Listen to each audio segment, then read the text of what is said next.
Hey, what's up? This is Chris Turker, and you're listening to Bangati and Mads on East Coast Drive. Very, very excited. It's not an ordinary show, man. Chris Turker is in the building. I mean, doesn't need an introduction, man. From movie star to obviously being a comedian. So welcome to East Coast Drive and welcome to Durban. What's up, man? Thank you. Are you excited about your show? I'm very excited, man. This is my first time in Durban. Yeah. Beautiful city. I was looking at it on the plane and flying over the city, and man, I'm excited. Had a show last night in Cape Town. It was off the chain. Can't wait to do the same thing here. And I'm stopping myself from calling you Smokey. I'm sorry. Go ahead, man. You can call me Smokey. That's all right. I'm sure he's been called a lot of names in his life. I don't mind. Chris, I think for me, I really want to take it right back. The very first time that I got introduced to you was obviously on a role that I'm sure you are tired of talking about. Obviously on Friday, where you played the character of Smokey. Oh, man, I love it because that's my first co-starring role, big role. Yeah. I knew I had to make that work to keep doing what I wanted to do, you know, acting in movies. So, man, I'm glad people still love that movie, and it took a life of its own. So.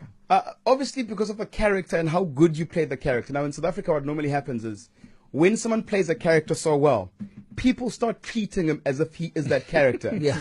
Like, did you go through a phase where people treated you like Smokey, and what did they offer you because of obviously the character that you were playing? Weed. Little white kids used to come to my house and want to smoke weed with me. I said, I don't smoke weed, man. That was a character. Get off my porch. You get me locked up. Get out of here. Like, take us back. So now you're 24, you're 25. You've got all this money. You come from a small town.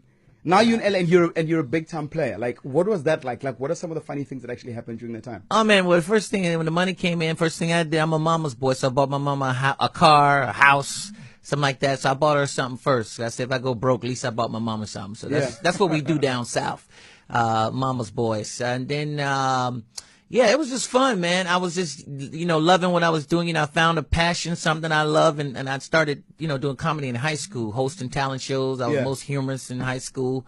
And I thank God I found that passion, because right then and there, I always tell people I knew I was rich right away. That's true wealth when you find out what you love. You don't even need money. You just want to do what that passion.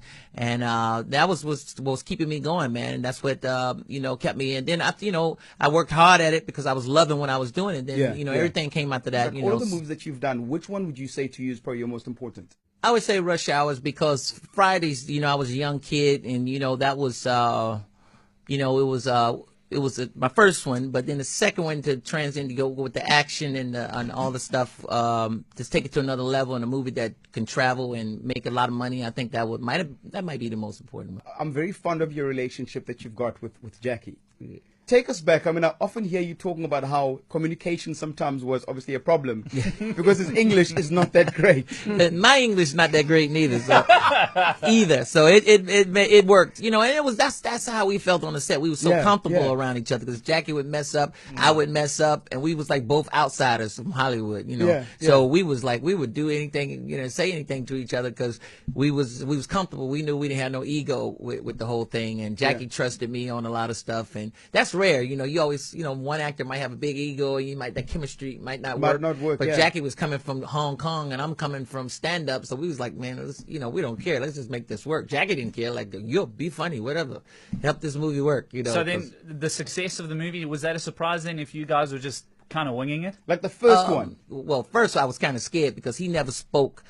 He didn't say anything in the first meeting when we met each other. What do you mean? He didn't say anything. His managers, we had all our managers and agents around. Were you guys next to each other? We was in a meeting, and then we was talking about the movie, getting ready to do the movie, and Jackie didn't say nothing the whole time. He was just like shaking his head. Okay.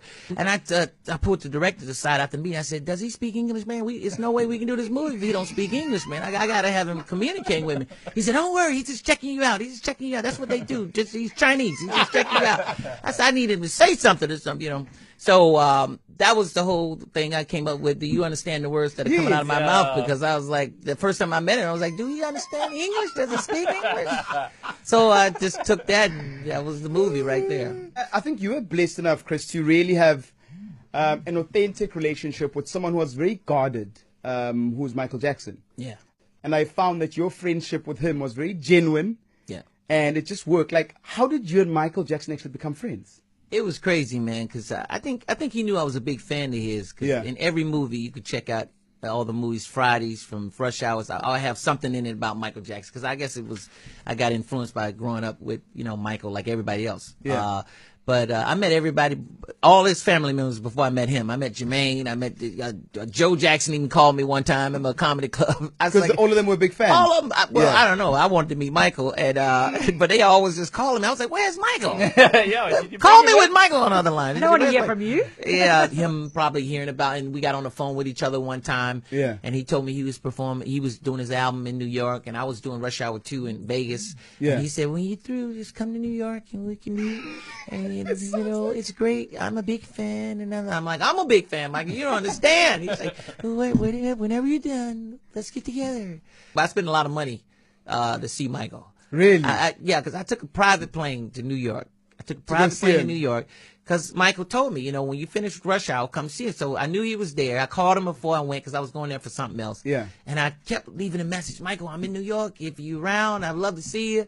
And I didn't hear anything. So I got on that same private plane, flew back to Los Angeles. You know, I was done. As soon as I landed, I got a message from Michael Jackson's office, like, Michael, want to meet you tomorrow in New York City. I was like, what? Don't tell me you have to go And back. I went right up to the captain's seat, and I said, take me back to No New York. way. They said, well, is this going to cost? I said, I don't care. You got my credit card. Just take me back. Man, I was in an expensive plane, too. I don't know what it was, G4 or whatever. I said, take me back. I didn't tell It them was what I was worth it. doing. It's Michael It was Jackson. worth it, man. Every dollar, and that's how we became friends. It was like, I don't know how much it was, but it was crazy. They flew me all the way back. The guy said, cool. The pilots went right back up in the air. They had enough time they could fly some more. So that's how I met Mike. Was he really as giving as everybody says he was? Oh yeah, he was because he was like any time that I wanted to go to Neverland, like, you know, I would just call him, Michael, I want to come up to Neverland. He said, of course, sure, Yeah, come on yeah. up. I'm not there, I'm in Russia, but going up. The chefs are still there and everybody's there. Go. So he was nice. I mean, he was a joker. He liked to joke around, and so he was fun. A lot of fun to be around. So we talking a lot about your working career and friendships. In your personal life, are you in love? Oh yeah, I'm in love. I have a girlfriend. So. You have a girlfriend? Hey, I'm on well lockdown. done. Is she traveling around with you at the moment? She's not here at the moment. She wanted to come, but I was working. Is it this harder time- to this date time. because you're rich? Like, I know it's such a thing. People assume that when you're rich, it's easy to date, but I would assume that it's harder because now you've got to trust the person and know that they're with you for the right reasons. That's right, and at first you really don't care if you like them. You're like, hey, Hey, whatever she's you hot, like, I'm whatever. here. I don't care. I like you. I don't know what your intentions That's your are, but I really problem. don't care. Fine as you are, I really don't care. No, but yeah, it's harder. It's harder, but you know, you'll find out eventually if it ain't what you think it is. If it ain't real. And so have you found out, is she the one? Is she the one? I think she's the one. We'll see. If it lasts. We'll see. No.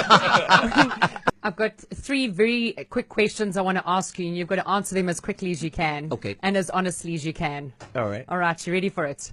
Yes. Jerry Seinfeld or Richard Pryor? Richard Pryor. If you were stuck in a lift, Ice Cube or Donald Trump? Ice Cube. Money or respect? Respect. Done. Before I let you go, one more question. So I grew up on Eddie Murphy, Delirious, like that's my vibe. Yeah. Like, who was your influence into coming into comedy? The same, man. Eddie Murphy, Richard Pryor. Those were the kings of comedy, and to this day, you know, they set the bar. You know, when Eddie Murphy did Beverly Hills Cop. Yeah. That's my Rush Hour. That's why Rush Hour came about because of Eddie Murphy's Beverly Hills Cop. Do you think Eddie Murphy would have survived the sensitivity that's around now? Like, when I watch it now, I'm like, yo, this guy used to go in. And I always it think, was like, different. all the stuff that he did was fine then, but with what's happening now and the It's sensitivity. of social media as yeah. well. You can't just Yeah, go. I'm like this guy. Yeah, all the stuff we did back in the 90s. You can't do it You now. can't do it now. It's like crazy. Like I got saved at the right time. Obviously, we made a lot of Trevor Noah going across to America. Have you met him? yeah. And what do you think of the influence that he's had there? Because, I mean, he was like South Africa's, you know, darling child, and now he's left us and gone to the States. I think it's great for comedy, man. Trevor Noah is smart. He's coming from the outside looking in, and you know this is you know some of the stuff he says is like make people think and make us. It's you know, smart, it's man. very Yeah, smart, it's man, smart. and It's I like his refreshing. comedy a lot. Thank you so much for joining us. Thank you guys. Oh, wait, Appreciate before it. you go, you have to try a bunny chow. It's a real bunny? I can eat a bunny? I don't eat bunnies. I don't even eat chicken no more. So You've got some time off, so all right. When you go to your hotel, yes, ask them for a bunny chow, and you'll be pleasantly surprised. And it is what you're gonna get. ultimate indulgence. All right, it okay. really is. Chris Turker, sir, thank you so much Thank for coming you. through to East Coast Radio. Thank you, And of guys. course, we'll see you tomorrow at the Devon ICC. Yes, sir. See y'all out there.